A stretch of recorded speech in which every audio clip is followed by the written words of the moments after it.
Olá, meus irmãos, minhas irmãs, louvado seja nosso Senhor Jesus Cristo, para sempre seja louvado. Hoje, sábado da 33ª semana do Tempo Comum, e juntos vamos meditar o Evangelho que está em Lucas, capítulo 20, versículos do 27 ao 40. E no Evangelho de hoje, meu irmão, minha irmã, Jesus vem trazer para nós, que a palavra é viva, assim como trouxe para os saduceus naquela época, para as pessoas que estavam nesse momento, traz para nós a realidade da ressurreição. Enquanto aqueles homens colocam um pensamento completamente humano e querem adaptar esse pensamento no céu, porque para eles nem havia céu, para os saduceus não havia ressurreição.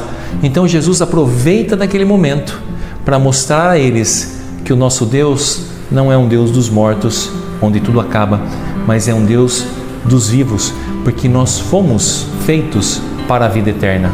Essa é a condição de cada um de nós, a vida eterna, em duas condições: ou a vida eterna no céu, que é a presença de Deus, ou a vida eterna no inferno, que é a própria ausência de Deus por toda a eternidade.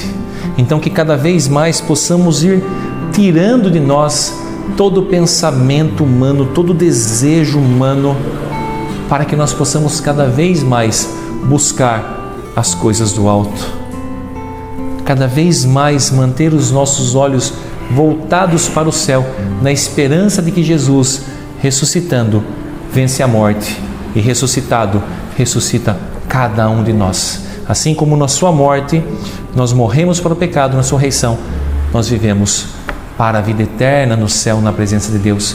Para isso, possamos nos esforçar para um dia estarmos todos juntos diante da sua glória. E o Evangelho vai dizer assim: naquele tempo, aproximaram-se de Jesus alguns saduceus que negam a ressurreição e lhe perguntaram: Mestre, Moisés deixou-nos escrito: se alguém tiver um irmão casado e este morrer sem filhos, deve-se casar com a viúva, a fim de garantir a descendência para o seu irmão? Ora, havia 7 irmãos. O primeiro casou e morreu sem deixar filhos. Também o segundo e o terceiro se casaram com a viúva. E assim os 7, todos morreram sem deixar filhos. Por fim, morreu também a mulher. Na ressurreição, ela será esposa de quem? Todos os 7 estiveram casados com ela. E Jesus respondeu aos saduceus: nesta vida os homens e as mulheres casam-se, mas os que forem julgados dignos da ressurreição dos mortos e de participar da vida futura, nem eles se casam, nem elas se dão em casamento, e já não poderão morrer, pois serão iguais aos anjos, serão filhos de Deus, porque ressuscitaram. Que os mortos ressuscitam, Moisés também o indicou na passagem da sarça, quando chama o Senhor o Deus de Abraão, o Deus de Isaque e o Deus de Jacó. Deus não é o Deus dos mortos, mas dos vivos, pois todos vivem para Ele. Alguns doutores da lei disseram a Jesus: Mestre, tu falaste muito bem. E ninguém mais tinha coragem de perguntar coisa alguma a Jesus. Palavra da salvação. Glória a vós, Senhor. E veja, para aqueles que não acreditavam na ressurreição, a morte para eles era o fim. E a gente percebe até na história que eles narram, quanta tragédia. 7 irmãos, todos morrem, depois vem a esposa e morre também. Mas para eles era algo normal. A morte para eles era o fim.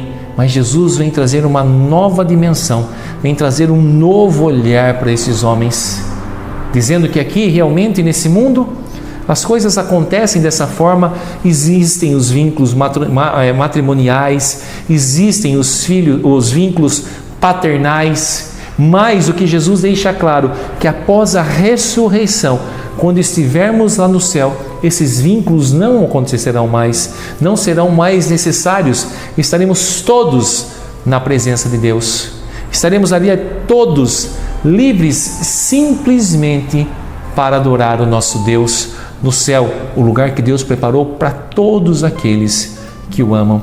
Essa é a realidade.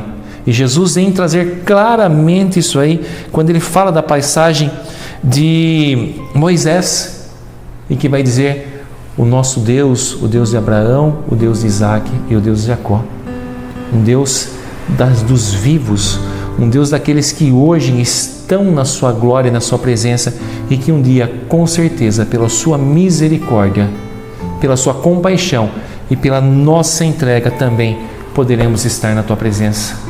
Porque esse nosso Deus é um Deus de compaixão, mas que também nos pede: esforçai-vos para entrar pela porta estreita. Então, a cada dia nós temos que nos esforçar para desapegarmos das coisas desse mundo, para desapegarmos da concupiscência da carne, do desejo pelo pecado, daquilo que nos atrai para o mal. E assim, cada vez mais libertos ainda nesse mundo, nós já vamos galgando as coisas do céu, a paz, a santidade, a graça e a misericórdia. Que o Senhor venha em nosso socorro, que o Senhor seja o nosso maior tesouro, para que possamos desapegar desse mundo. E um dia todos nós, na presença de Deus, estarmos junto com o coro dos anjos, louvando e agradecendo esse Deus. E que desça sobre todos vós a bênção de Deus Todo-Poderoso, o Pai, o Filho e o Espírito Santo. Amém.